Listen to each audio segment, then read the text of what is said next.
नमस्कार दोस्तों, आज मेरे पास है Realme का C।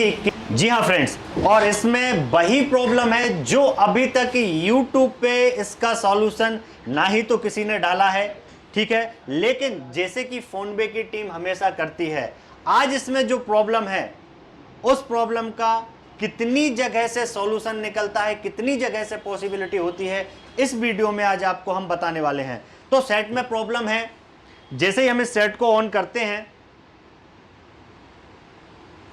यहां पे आप देख पा रहे हैं हमारा जो फर्स्ट लोगो है, फर्स्ट लोगो हमारा क्लियर आ रहा है, यहां पर कोई भी प्रॉब्लम नहीं हो रही है। वेट करते हैं हम सेकंड लोगो में आने का।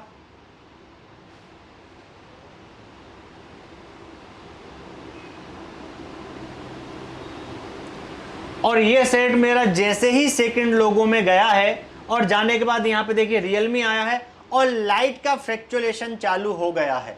मतलब यहां पर जो आप देख रहे हैं लाइट ब्लिंकिंग इसमें होने लगी है। फर्स्ट लोगो जब तक हमारा था, जब तक यहां पर लाइट में कोई ब्लिंकिंग नहीं हुई है। सेकंड लोगो हमारा जैसे ही आया और सेट चालू है, ये देखिए अब थोड़ी देर के बाद यहां पर हमारा ब्लिंकिंग चालू हो गया है। पहली प्रॉब्लम होती है हमारी लाइट ब्लिंकिंग होती है इस तरीके के केस में, और एक दूसरी प्रॉब्लम होती है कि जिसमें हमारे ग्राफिक्स ही ब्लिंक होते हैं। तो आज हम जानते हैं इसमें प्रॉब्लम क्या है, या क्या हमारी सिर्फ लाइट ही ब्लिंकिंग हो रही है, या हमारे ग्राफिक्स ब्लिंकिंग हो रहे हैं, या जो भी इसमें प्रॉब्लम है। तो जैसा कि हम करते हैं, सबसे पहले हम जानते हैं राम सर से कि सर ये किस तरीके की सिचुएशन बनती है और किन किन कारणों से ये सिचुएशन बनती है और कहां कहां से इसकी पॉसिबिलिटी होती है।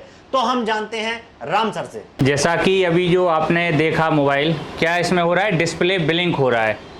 डिस्प्ले ब्लिंक प्रॉब्लम में पहले हमें वेरीफाई करना होगा कि प्रॉब्लम इसमें है क्या, क्योंकि कभी आपके पास फ़ोन आएगा लाइट ब्लिंकिंग कर सकती है, कभी फ़ोन आपके पास आएगा ग्राफिक्स ब्लिंकिंग कर सकता है।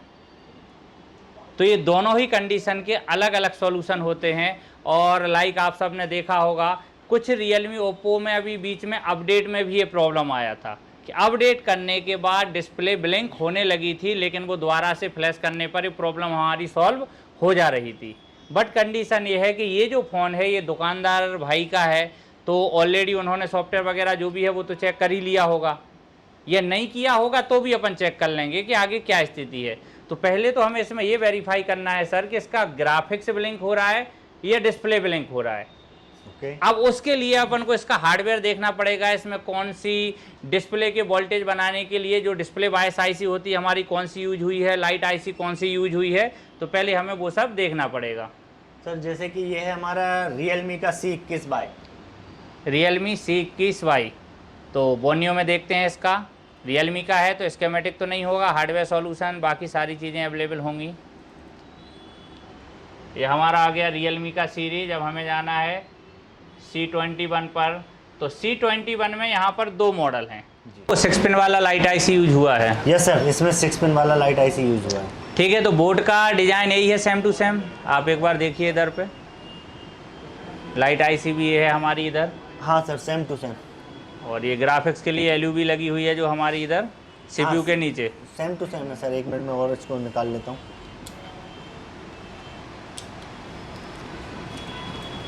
यानी सीपीयू है इसमें यूनिसॉक, यानी एसपीडी हमारा स्पेक्ट्रम का UMS 512, ठीक है। और पावर आईसी हमारी न्यू वाली UMP 510G, ठीक है। Yes sir. GB आता है, G5 आता है, तो इसमें G5 वाला लगा हुआ है।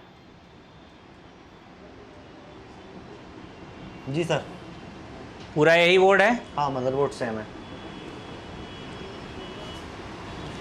तो आप लोगों को ये दिखा है कि ये हमारा मदरबोर्ड है, और ये हमें सामने उसमें दिख भी गया कि 6 पिन की लाइट आईसी यूज हुई है।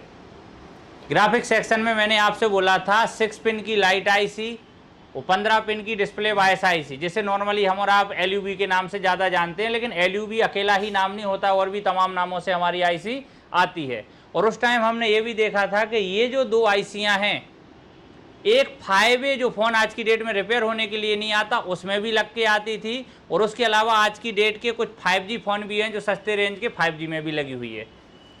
यानी ये जो सर्किट है हमारे बहुत सारे फ़ोनों में यूज हुआ है, ठीक है। तो 6 पिन में जैसे कि हम ऑलरेडी पहले इसमें पढ़ भी चुके हैं, तो 6 पिन की रिक्वायरमेंट हम सबको मालूम है, हमारे यूट्यूब पर व्यूवर भाई देख रहे हैं तो वहाँ पर भी हम इसको चेक करके दिखाएंगे।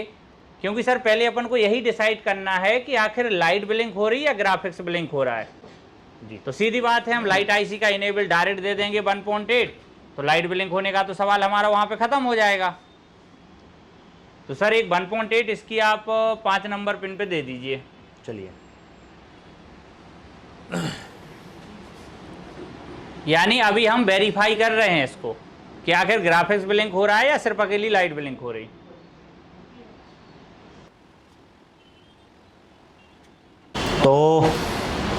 तो यहाँ पर ये हमें यहाँ पर 1.8 मिल गया है, जो कि हम लाइट आईसी की पिन नंबर 5 को हम यहाँ से कनेक्ट करेंगे, मतलब उसको डायरेक्ट इनेबल दे के रखेंगे, जिससे हमारी स्लीप मोड में जाने के बाद भी हमारा लाइट गोल नहीं होगा, जैसे कि राम सर ने बताया है। तो हमें पता चल जाएगा हमें लाइट सेक्शन की तरफ काम करना है या हमें ग्राफिक सेक्शन की तरफ काम करना है। चलिए हम फटाफट ये जंपर कर देते हैं। तो चलिए यहाँ पे हमने 1.8 का जंपर दे दिया है लाइट आईसी की पिन नंबर 5 पर, जो कि हमारी इनेबल की होती है। और अभी हम सेट को ऑन करते हैं, और ऑन करने के बाद हम वेरीफाई करते हैं क्या अभी हमारी प्रॉब्लम सेम वही रहने वाली है, या अगर हमारे लाइट सेक्शन में कोई इशू था तो हमारी प्रॉब्लम सॉल्व हो जाएगी, ठीक है। लेकिन अगर हमारे ग्राफिक सेक्शन में, जैसे कि राम सर ने बताया है, अगर हमारे ग्राफिक सेक्शन में इसमें प्रॉब्लम थी तो फिर ये हमारी सॉल्व नहीं होगी। देखिए अभी भी वो ब्लिंकिंग ही कर रहा है, ठीक है। थोड़ा और चालू होने देते हैं। और इस कंडीशन में अगर तिरछा करके देखेंगे तो लाइट दिखेगी हल्की हल्की। इस कंडीशन में देखिए, अगर तिरछा करके देख रहे हैं तो नीचे जो बैकग्राउंड में आपको ब्लू लाइट दिख रही है वो जाते हुए नहीं दिख रही है। ये देखिए, ये भी ये गया, ये देखिए लाइट जल रही है नीचे ब्लू। हम इसको थोड़ा सा स्लीप मोड में जाने देते हैं।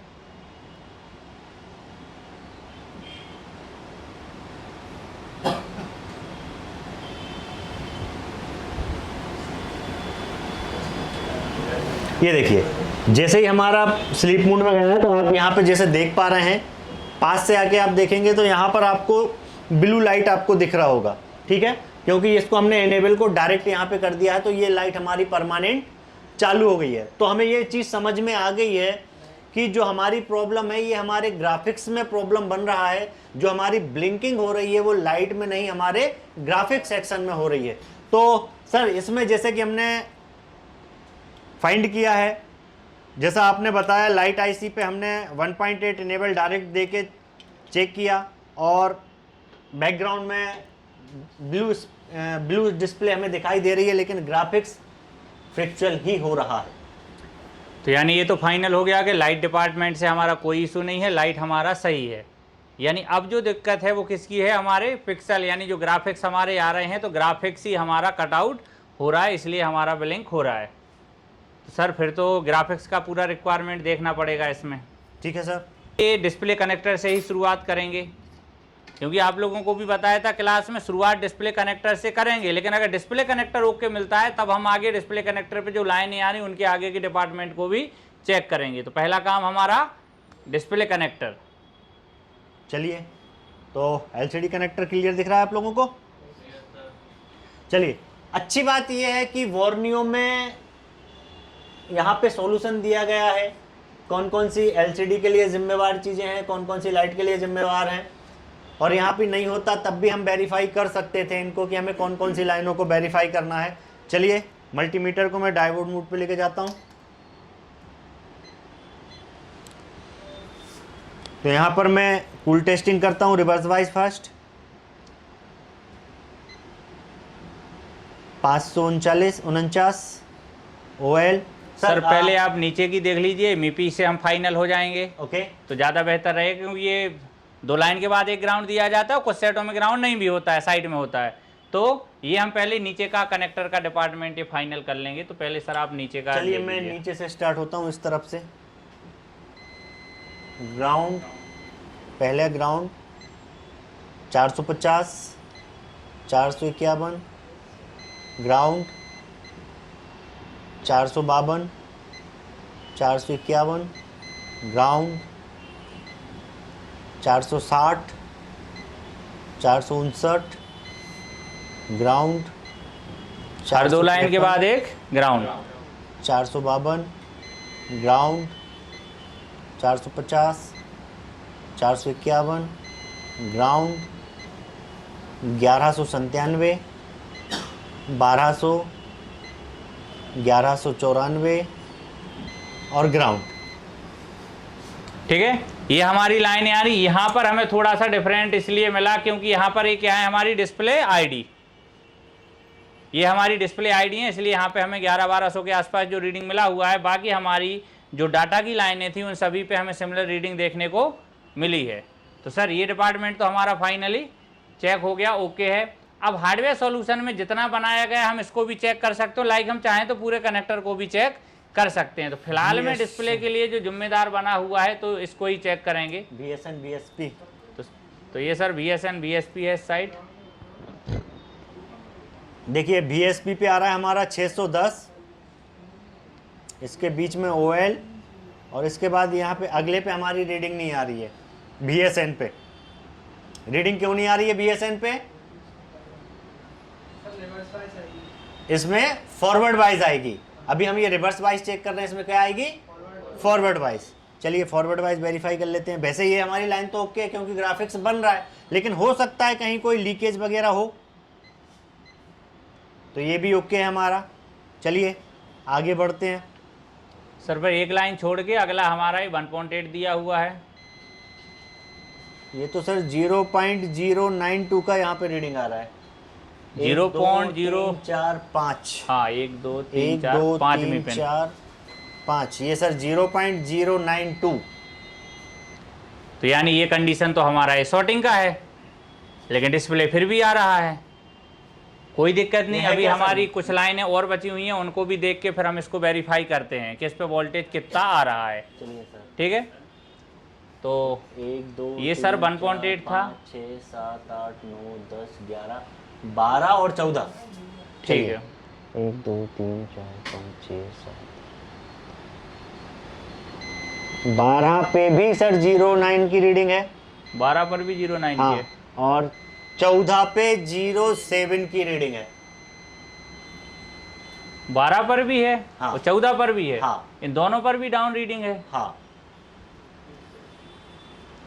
तो इन पे भी डाउन रीडिंग नहीं होना चाहिए। क्यों? एलसीडी का हमारा रीसेट पर भी 1.8 आता है, ये भी हमारी लाइन पे डाउन रीडिंग नहीं आती, रीडिंग हमारी हाई होनी चाहिए। ठीक है, 400 500 600 के आसपास समथिंग अपन को देखने को मिलती है इस पर रीडिंग। और जो LCD F मार्क लिखा है, तो आप लोगों को मैंने ग्राफिक्स सेक्शन में बताया था, F मार्क जो लाइन होती है वो होती है हमारी TE की लाइन, टेयरिंग इफेक्ट की। तो इस पर भी हमारी समथिंग रीडिंग आती है, 700-800 के आसपास भी इस पर रीडिंग देखने को मिल जाती है। तो सर फिर तो यहाँ पर हमें 3 लाइनें शॉर्ट मिल गई। यहाँ पर 3 लाइनें शॉर्ट मिल रही हैं। एक 1.8 की लाइन शॉर्ट है, LCD रीसेट भी 1.8 है, और LCM F मार्क वाला भी हमारा डाउन रीडिंग में आ रहा है, शॉर्टिंग की रीडिंग आ रही है। 1 2 3 वोल्टेज की लाइनों में शॉर्टिंग मिल रही है, डाउन रीडिंग मिल रही है। तो अभी हम इसका क्या कर सकते हैं? अभी कहानी ये है, हमारे व्यूवर्स भी इंतजार कर रहे होंगे कि ऐसी प्रॉब्लम उन्होंने कई बार फेस की होंगी, लेकिन अभी तक सॉल्यूशन यूट्यूब पे तो मैंने नहीं देखा है। तो इसका क्या करें सर? वो सबसे अच्छी बात तो ये है, यहाँ तो 3 लाइनों में प्रॉब्लम मिला हुआ है। हाँ, ऑलरेडी आप लोगों को भी क्लास में बताया, और स्टूडेंट के भी काफ़ी सेट ऑलरेडी सपोर्ट में भी बने हुए हैं। तो यहाँ पर अगर 1.8 में दिक्कत होती है तो हमारी डिस्प्ले ही नहीं आती, लेकिन 1.8 ऐसा लीकेज में गया कि यानी उसमें हमारा वोल्टेज आ रहा होगा, यानी अपन अभी चेक भी कर लेते हैं, तो वोल्टेज भी आ रहा होगा, फिर भी हमारी लीकेज है, क्योंकि डिस्प्ले आ रही, इसका मतलब लीकेज भला ही है, लेकिन वोल्टेज आ रहा होगा। 2 लाइनें और हमारी यहाँ पर शॉर्टिंग में पड़ी हुई हैं, क्योंकि अपडेट के बाद अगर रियलमी में दिक्कत आती थी तो हमारा नॉर्मली फ्लैशिंग से हमारा डिस्प्ले ब्लिंकिंग का सॉल्यूशन हो जाता था। कई बार हमारी डिस्प्ले से भी ये कंडीशन आती है, तो ऑलरेडी बंदा डिस्प्ले तो चेंज करके देख चुके हैं क्योंकि वो दुकानदार हैं। इसके बाद कई बार अपन ने अपने स्टूडेंट के F मार्क से बनवाए हुए हैं टेयरिंग इफेक्ट से, लेकिन यहाँ वो शॉर्ट है, उसके साथ साथ रीसेट भी शॉर्ट है, और साथ में 1.8 भी शॉर्ट है। यानी 3 कंडीशनें हमें यहाँ पर सस्पेक्ट में मिल रही हैं। तो सर एक बार वोल्टेज चेक कर लेते हैं, फिर डायरेक्ट अटैक तो करना पड़ेगा, मेन हमारे प्रोसेसर के ऊपर, क्योंकि 2 लाइनें ऑलरेडी वहीं पे गई हुई हैं और 1.8 भी हमारा चलिए मैंने यहाँ सीपीयू पर में अभी भी जाता है और डिस्प्ले पे भी आया है। चार्जर डाल दिया है और मेरा सेट चार्जिंग के लोगों पे आ गया है, जैसा कि मुझे यहाँ पे दिख रहा है। चलिए फटाफट निकाल के और हम यहाँ पे वेरीफाई करते हैं। तो ये चौथा नंबर, ये 5वां नंबर,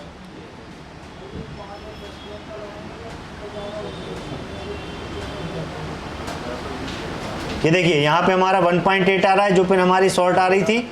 और इधर से 1 2 3 4 5 6 7 8 9 10 11 12, ये 12वें पे हमें 1.8 मिल रहा है फ्रिक्चुअल। और फिर एक पिन छोड़ के ये हमें यहाँ पर 1.45 मिल रहा है। देखिए जहाँ पर सर LCD का 1.8 है, जो हमारी 1.8 की लाइन सॉर्टिंग में है, वहाँ पर मुझे प्रॉपर 1.8 मिल रहा है। LCD रीसेट पे मुझे 1.4 के आसपास मिल रहा है। और LCD जो हमारी टीयरिंग इफेक्ट वाली लाइन है, यहाँ पर भी मुझे 1.4 के आसपास वोल्टेज मिल रहा है। ये तो वही सिचुएशन बन गई जो एक और स्टूडेंट लेके आए थे सेट। एक स्टूडेंट आए हुए थे, उनका ये था डिस्प्ले का ओनली 1.8 गायब था।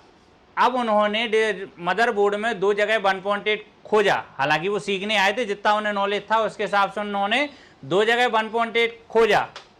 दोनों जगह से ही उन्होंने जंपर लगा के डिस्प्ले को दिया, लेकिन डिस्प्ले नहीं आई। जब वो यहाँ लेके आए, क्यों नहीं आई भाई, 1.8 ही ब्रेक है, उनके सामने चेक कराया और सेट में एक ही जंपर लगाया और डिस्प्ले आ गई। तो ऐसा कब होता है? करंट के कारण। क्योंकि करंट कब नापेंगे भाई, हमें चार्जिंग में ज़रूरी पड़ती है तो हम आई चार्जर से नापते हैं। और लाइक हमें किसी लाइन में अगर करंट कितना फ्लो हो रहा है नापना है, तो हमें उस लाइन को कट करके मल्टीमीटर वहाँ सीरीज में जोड़ना पड़ेगा, तब करंट चेक होता है। तो ऐसा चेक करना नॉर्मली पॉसिबल नहीं होता है और हम आप चेक करते नहीं। तो हम क्या देखते हैं, लाइन में लीकेज नहीं होना चाहिए, वोल्टेज भला ही आ रहा है, लेकिन यहाँ पर करंट का रोल है।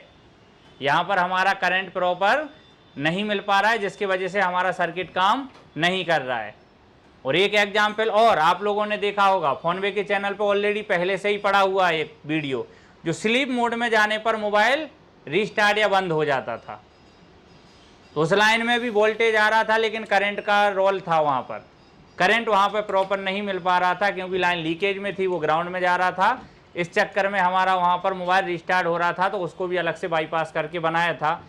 फिलहाल में ये जो हमारा मोबाइल है, ये दोनों लाइनें हमारी सीपीयू में जानी है। पावर आईसी से 1.8 आया और 1.8 यूनिवर्सल जो हमारा होता है वो सीपीयू एमएमसी हर जगह जाता है। तो यानी अभी इसकी स्थिति देखते हुए पहला तो यही लग रहा है कि डायरेक्ट सीपीयू को हमें निकाल देना चाहिए, क्योंकि पता तो चले किस किस लाइन की शॉर्टिंग हट रही है, या कहीं कोई कंपोनेंट्स प्रॉब्लम तो नहीं कर रहा है।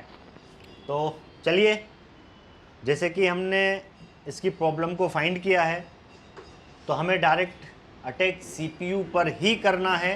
फटाफट हम इसका शील्डिंग निकाल लेते हैं और शील्डिंग निकालने के बाद हम यहाँ पर सीपीयू पर काम करते हैं।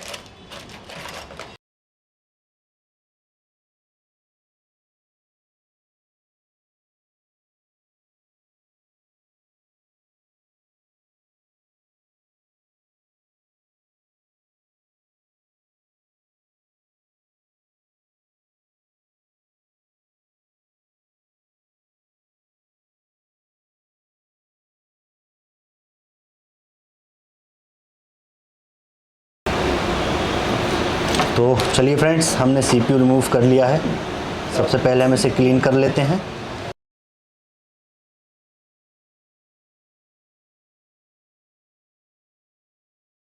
सीपीयू को रिमूव कर लिया है। अभी सीपीयू रिमूव करने के बाद हमें जहाँ जहाँ पे सॉर्टिंग मिल रही थी हम वेरीफाई करते हैं कूल टेस्टिंग में क्या हमें सॉर्टिंग वहाँ पे अभी है।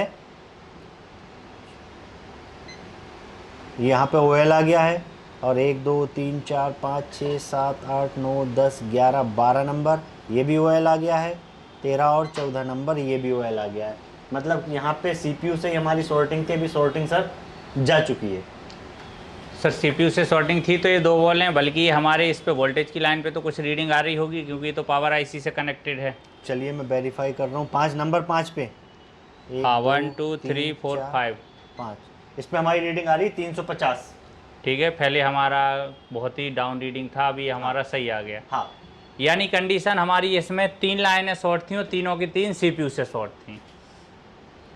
3 लाइनें शॉर्ट हैं और तीनों की तीन हमारे CPU से ही शॉर्ट हैं। अब कंडीशन ये होती है कि अगर कोई एक लाइन होती तो हम इस पर कुछ कोशिश करके देख सकते थे।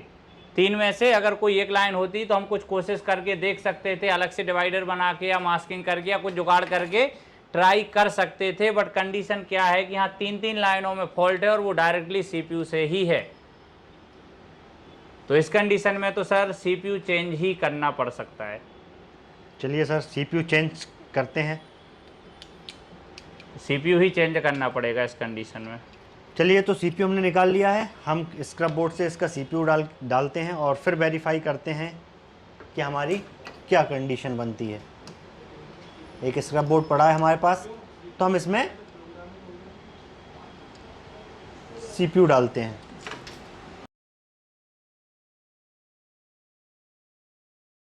हमने स्क्रब बोर्ड से एक CPU यहाँ पे लगाया है और अब हम इसकी यहाँ पर कूल टेस्टिंग ले लेते हैं। कूल टेस्टिंग वेरीफाई कर लेते हैं हम दोबारा से फिर से। हमारी जो पिनें शॉर्ट आ रही थी अभी वहाँ पर शॉर्टिंग हट गई है या नहीं, और फिर हम इसे ऑन करके वेरीफाई करते हैं।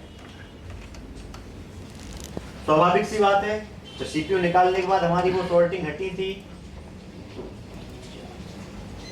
यहाँ पे देख सकते हैं आप, जहाँ पे 07 की रीडिंग आ रही थी अभी 340 की रीडिंग आ गई है। और 12 और 14 पे नोट देख लेते हैं, रीसेट और TE। ये 12 नंबर 770 और ये 14 नंबर 772। मतलब हमारी जो सॉर्टिंग थी और जो हमारा सॉर्ट था वो CPU ही सॉर्ट था।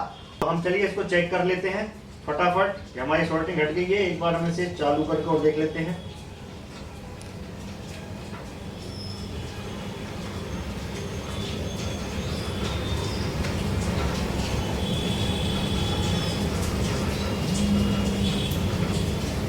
यहाँ पे सेट हमारा ऑन हो गया है।